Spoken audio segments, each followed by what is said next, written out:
နပညာတစ်ခုတည်းတင်မဟုတ်ပဲဘာသာရေးမှာပါထူးချွန်လို့အခုလိုတုတ္တဒပလိုမာဗုဒ္ဓပွဲကိုငငယ်ရွယ်နဲ့ရရှိသွားတဲ့ဆိုတော်မေတ္တာဆွေဗိတ္တများလုံးမင်္ဂလာပါရှင်ဒီနေ့မှာတော့အားလုံးရဲ့အရှိတော်မြမတန်စင်ဒေတန်ရှင်မလေးမေတ္တာဆွေရဲ့ထူးခြားပြီးတော့အကုန်ယူစရာကောင်းတဲ့တည်င်းလေးတစ်ခုကိုတင်ဆက်ပေးရှင်ပါတယ်အနုပညာရှင်တယောက်အနေနဲ့အောင်မြင်မှုတွေရရှိထားရုံတင်မကပဲဘာသာရေးဘက်မှာထူးထူးချွန်ချွန်နဲ့အောင်မြင်မှုမှတ်တိုင်တစ်ခုကိုထပ်မံစိုက်ထုတ်နိုင်ခဲ့တဲ့မေတ္တာဆွေရဲ့အားထုတ်မှုအကြောင်းကအလေးစားစရာပါကဲအားလုံးပဲသိကြတဲ့အတိုင်းပဲမေတ္တာဆွေက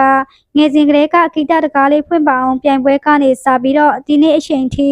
ဗိတ္တရဲ့ရင်ထဲမှာခိုင်မာနဲ့နေရာယူထားနိုင်တဲ့သူပါဒါပေမဲ့အခုနောက်ပိုင်းမှာတော့ဒီမှာကအဆိုတော်တရားဆိုတာထဲပုံမိုလေးနဲ့တဲ့ဗုဒ္ဓဘာသာဝင်လူငယ်စံပြတူဖြစ်ပါပေါ်လွန်လာခဲ့ပါတယ်မကြသေးခင်ကမှအပြည်ပြည်ဆိုင်ရာထေရဝါဒဗုဒ္ဓတနာပြုတက္ကသိုလ်ကကြီးမှုကျင်းပတဲ့တုတ္တသမဒပလိုမာ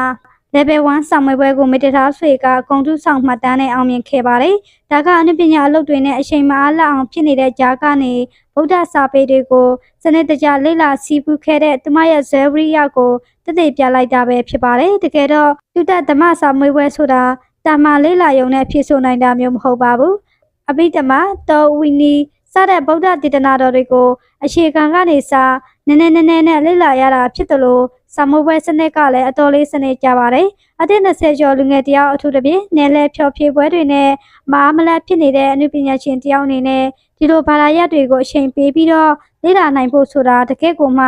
တရားထက်တာမှရှိနိုင်မှာဖြစ်ပါတယ်။အနုပညာဆိုတာဖြောဖြေရေးတက်တင်မဟုတ်ပဲစိတ်ကိုအေးချမ်းမှုပေးနိုင်တဲ့ဘာသာရေးနဲ့ပေါင်းစပ်မှပို့ပြီးတော့ပြည့်စုံတာပါဆိုတဲ့ခံယူချက်အတိုင်းချစ်စစ်နေတာကိုတွေ့ရပါတယ်။ဒါကယနေ့ခေတ်လူငယ်တွေအတွက်အလွန်ကောင်းမွန်တဲ့သင်ခန်းစာတစ်ခုလည်းဖြစ်ပါတယ်။မေတ္တာဆွေရဲ့ထူးခြားချက်ကသူမကခပ်ပေါ်ရေးစီးကြောင်းထဲမှာမျောပါမသွားပဲမြမယဉ်ကျေးမှုနဲ့ဘာသာရေးကိုထိမ့်သိမ်းဆောက်ရှောက်သူအဖြစ်နဲ့ရပ်တည်နေတာပါ။ဆရာတော်ကြီးတွေရဲ့မွေးနေ့ပွဲတွေဘာသာရေးအခမ်းအနားတွေမှာသူမကိုမြမဆက်ဆံရင်ကြည်ကြည်နဲ့အမြဲတွေ့ရတတ်ပါတယ်။သူမကမကြာခဏဆိုသလိုတရဏပေါင်ကိုဝင်ရောက်ပြီးတော့အမေတိလရှင်ဝတ်လေးရှိတယ်လို့ဓမ္မသရှင်တွေကိုလည်းကြည်လင်ပြတ်သားတဲ့အတန်လေးနဲ့တီဆိုပူဇော်လေးရှိပါတယ်။ဒီလိုနေထိုင်မှုပုံစံကြောင့်လူကြီးမိဘတွေတာမကတန်ကတော့အရှင်သူမြတ်တွေကပါသူမကိုသမီးလေးတယောက်လိုအထူးရှိခင်ကြတာပါဒီလိုဘာသာတရားကိုင်းဆိုင်ပြီးတော့ကိုကျင်တရားကောင်းမွန်တဲ့ပုံရိပ်တွေက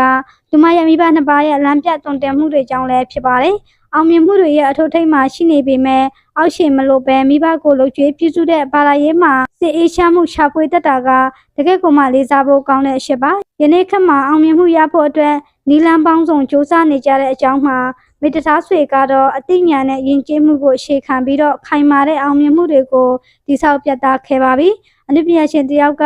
တရားဓမ္မကိုဒီလောက်ထိအားစိုက်ထုတ်လေ့လာပြီးတော့ဝက်လက်မတွေပါရယူနိုင်ခဲ့တာက